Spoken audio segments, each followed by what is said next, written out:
Dalam nama Bapa dan Putra dan Roh Kudus. Amin. Allah Bapa di surga, Engkau mengutus putramu kepada kami bukan hanya mengajarkan tentang kerajaan Allah, tentang nilai-nilai ilahi, tentang pribadinya, tapi menunjukkan perbuatan Allah yang mengatasi segala sesuatu, mengatasi kelemahan, mengatasi kerapuhan, mengatasi dosa. Dan bukan hanya itu, tapi membawa kami kemana atau di mana kami berasal. Dari surga, dari Engkau sendiri. Terima kasih Tuhan. Dan kami dipanggil juga untuk melakukan yang sama. Demi Kristus Tuhan dan pengantara kami. Amin. Para saudara, pada tanggal 9 Juli 2020, kita diajak dalam bacaan pertama untuk tahu hakikat Allah itu seperti apa. Allah itu bukan manusia. Artinya apa? Ketika manusia dilukai, tidak dibalas kasihnya, maka dia mempunyai kecenderungan untuk membalas. Mempunyai kecenderungan untuk membenci, mempunyai kecenderungan untuk membiarkan. Dalam kitab Nabi Hosea hari ini katakan, sebab aku ini Allah dan bukan manusia. Aku ini yang kudus di tengah-tengahmu dan aku tidak datang untuk menghanguskan. Sebesar, seberat, segelap apapun dosa manusia dengan segala kesulitan dan salib mereka, Tuhan tidak membalas. Tetapi Tuhan mengasihinya, Tuhan mengampuninya. Dan itulah gambaran Hosea tentang Allah yang penuh kasih kepada kita manusia. Maka jangan pernah kita memiliki pandangan yang negatif tentang Allah. Dan itu ditunjukkan oleh Yesus juga ketika dalam Injil-Injil, ya, minggu lalu, hari ini, atau kemarin kita lihat Yesus menyembuhkan orang-orang dari segala macam penyakit. Sekali lagi, dalam segala macam penyakit. Dalam kelemahan, keterbatasan, orang mati dibangkitkan, kuasa iblis dihancurkan. Ya. Jadi Yesus tidak hanya mengajar sebagai pengajar yang besar, yang agung, yang mulia, yang besar. Tetapi Yesus memberikan kepada kita suatu power, di mana dia bisa menyembuhkan saya dari segala kesalahan saya. Menyembuhkan penyakit saya. Membebaskan saya dari segala macam kelemahan dan keterbatasan dan kerapuhan. Itulah Yesus kita. Jadi sekali lagi, Yesus bukan hanya guru yang mengajarkan ajaran yang baik dan indah, tetapi beliau sendiri mengatasi segala kelemahan, keterbatasan, kerapuhan, dosa-dosa kita. Perhatikan itu. Jadi dua unsur penting ini, ya.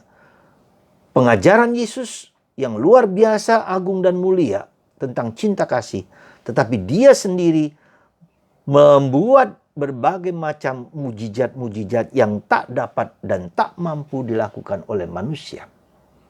Ya, itulah Tuhan kita Yesus Kristus.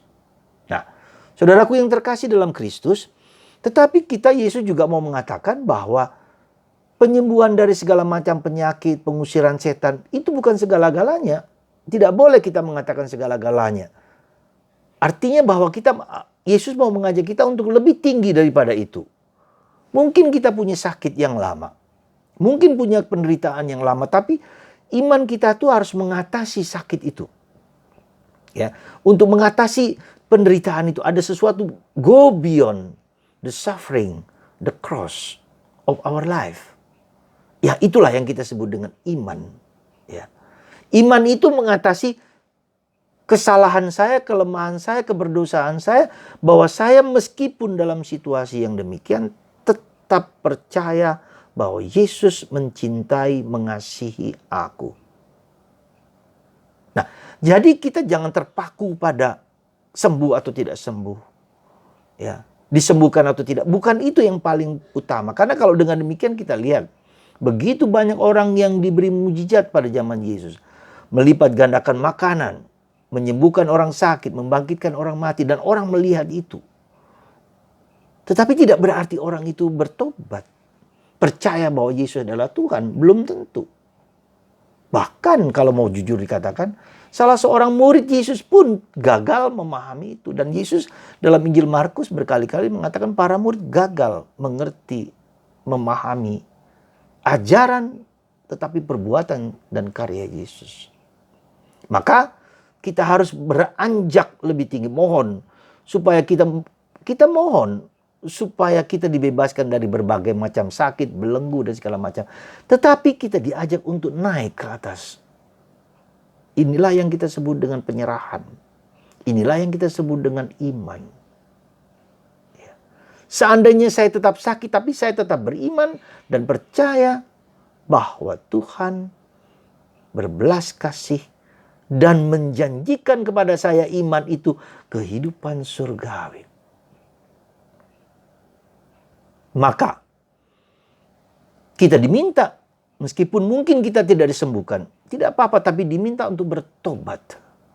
Nah, pertobatan itu berarti kita tidak hanya fokus kepada kemanusiaanku dengan segala perasaan, dengan segala kesakitan dan penderitaan, tapi berfokus pada Yesus, Sang Penyelamat, Penebus, yang menjanjikan aku kalau aku beriman dan bersandar padanya, Dia akan membawa saya ke surga, ke tempat di mana saya berasal. Dan itu dilakukan oleh Yesus sendiri. Maka Yesus wafat penderitaan seperti kita, tetapi Dia mengatasi itu. Percaya, ya Bapa, ampunilah mereka karena mereka tidak tahu apa yang mereka buat. Di saat detik-detik kritis yang luar biasa hebatnya itu, Yesus tetap mengampuni, tetap memaafkan. Lalu pada saat terakhir, ya Bapa, kuserahkan nyawaku, hidupku. Iman saudara. Demikian juga dengan hidup kita. Maka ketika kita sampai kepada pengalaman-pengalaman ini semua, ya, kita mengalami penderitaan, kita mengalami sakit, kita mengalami kesusahan, kita mengalami salib lah kalau boleh dikatakan. Dan Tuhan membantu kita untuk menyembuhkan, memberikan penghiburan, memberikan kekuatan, mengajarkan kita, diajar oleh Yesus untuk mengerti nilai-nilai kehidupan, tapi juga disembuhkan dari segala macam penyakit. Dan ini semua diberikan kepada kita dengan cuma-cuma. Maka Yesus meminta para rasul terutama, ya, para rasul terutama, tapi juga kepada kita untuk mewartakan yang kita terima dengan cuma-cuma itu. Kita wartakan, kita katakan kepada orang lain bahwa saya menemukan seorang Tuhan, bukan hanya seorang nabi, seorang guru, tetapi seorang Tuhan yang berkuasa atas hidupku. Ini yang menjadi sentral, ya. Maka dalam surat Paulus dia mengatakan, yang ku kehendaki mengenal Kristus dan kuasa kebangkitannya, supaya aku menjadi serupa dengan Dia dalam kematiannya. Yesus adalah Tuhan. Itu kita wartakan kepada orang, kita bagikan kepada orang lain, ya. Dan ketika orang menerima, ya syukur. Kalau tidak menerima pun tidak apa-apa. Ya. Itu menunjukkan kepada kita, itu bukan saya diutus, utusan itu adalah dari Yesus sendiri kepada kita, kepada Anda dan kepada saya diberi. Tapi ketika orang tidak menerima, tidak apa-apa. Bukan saya, karena Tuhan yang mengendaki. Tugas perutusan itu dari Yesus, dari Allah. Kita menjalankan apa yang Yesus perintahkan kepada orang lain di sekitar kita. Ya. Sekali lagi saudara, kita dipanggil untuk mewartakan Kristus sebagai Tuhan loh ya.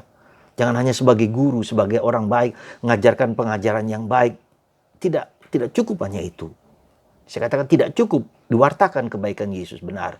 Tetapi lebih daripada itu, Yesus berkuasa atas hidup, atas mati dalam hidup kita. Dialah Tuhan. Dan itu tugas Anda dan tugas saya. Dan dengan demikian orang beriman pada Yesus, bahwa penderitaan, bahwa salib bukanlah akhir, bukanlah nestapa, bukanlah hancur lebur mati, tetapi ada kebangkitan, ada hidup. Dan kebangkitan dan hidup itu sudah ada dalam diri Anda masing-masing. Ya. Nah, maka itu mulailah dengan apa yang ada pada diri Anda. Dengan penderitaan yang Anda mulailah dengan diri Anda sendiri. Dengan kekeringan, dengan ketidakberdayaan, dengan kelemahan, dengan dosa, dengan penderitaan, dengan salib. Mulailah dari itu. Ya. Ketidakmampuan untuk mengatasi kelemahan-kelemahan kita, kerapuhan kita jatuh lagi. Tidak apa-apa, justru itu menimbulkan kelaparan, menimbulkan kehausan. Dan ketika orang haus, maka dia mencari jalan yang benar. Jalan yang benar untuk menghapus segala kelaparan kita, kekurangan kita tuh di mana? Yesus, aku adalah jalan, kebenaran, dan hidup. Anda, saudara, ketika Anda lapar dan haus, jangan cari di tempat lain. Carilah dalam Yesus yang memberikan kelimpahan itu. Nah, kita seringkali apa? Lalu mundur. Lalu putus asa. Atau juga self-sufficient. Ya cukup, sudahlah. Selama saya tidak menderita, tidak apa-apa. Tidak cukup. Tidak hanya makan makanan yang lahir. Ada kelaparan, ada kehausan akan Yesus. Akan cinta Yesus. Akan kebersatuan dengan Yesus. Itu yang menjadi kerinduan hati kita, bersatu dengan Yesus. Nah, untuk bersatu itu tidaklah mudah. Jatuh dan bangun. Maka membutuhkan kelaparan, lapar lagi, haus lagi, mencari lagi. Sampai Yesus memenuhi kebutuhan hati kita. Saudara, isilah kelaparan hati kita. Kerinduan, ketidakdamaian kita, keberdosaan kita, kerapuhan kita terjawab hanya oleh dan di dalam Yesus Kristus yang adalah Tuhanku, Tuhan Anda, dan Tuhan kita semua. Semoga Anda dan saya terus mencari, terus berusaha, terus berjuang dalam segala apapun kesulitan-kesulitan yang kita hadapi. Ya. Yesus meminta kita untuk apa? Coba dalam bacaan Injil hari ini. Sembuhkanlah orang sakit, bangkitkanlah orang mati, tahirkanlah orang kusta, usirlah setan-setan. Luar biasa. Ya, kalau Yesus hidup dalam diri kita, kita juga masuk dalam dunia roh, dunia batin, suatu relasi pribadi dengan Yesus. Sehingga ketika kita berrelasi dengan pribadi dengan Yesus, kita alami Yesus yang hidup, maka kita mempunyai kemampuan untuk mengusir setan, mempunyai kemampuan untuk membangkitkan orang mati, mempunyai kemampuan untuk menyembuhkan orang sakit, mempunyai kemampuan untuk menahirkan orang kusta. Dan ini kan yang berat-berat, penyakit yang berat-berat. Ya, tentu saja saya katakan, bukanlah yang mudah. Saya pun tidak bisa. Saya pun hanya sebagian kecil saja dari apa yang Tuhan berikan. Ya, siapa tahu Anda dipakai oleh Tuhan lebih daripada kami. Siapa tahu. Saudara, mari penuhilah kelaparan dan kehausan batin Anda akan Yesus. Carilah Yesus, ketuklah Dia. Semoga Anda dan saya menjawab panggilan itu dengan sungguh-sungguh. Terpujilah namamu kini dan sepanjang masa. Amin. Tuhan Yesus, Kau memanggil para rasul, tapi juga memanggil kami untuk menjadi pewarta yang gilang gemilang. Bukan hanya mengajar, tapi juga menyembuhkan orang sakit, membangkitkan orang mati, mentahirkan orang-orang yang disingkirkan, dan juga mengusir kuasa kegelapan. Karena Engkau, untuk Engkau, bersama Engkau. Bantu kami Tuhan, untuk berkarya sesuai dengan kehendak-Mu, bukan kehendak-Ku. Kehendak-Mu sajalah. Berkatilah kami ya Bapa dengan kuasa yang Kau berikan kepada hamba-Mu ini. Dalam nama Bapa dan Putra dan Roh Kudus.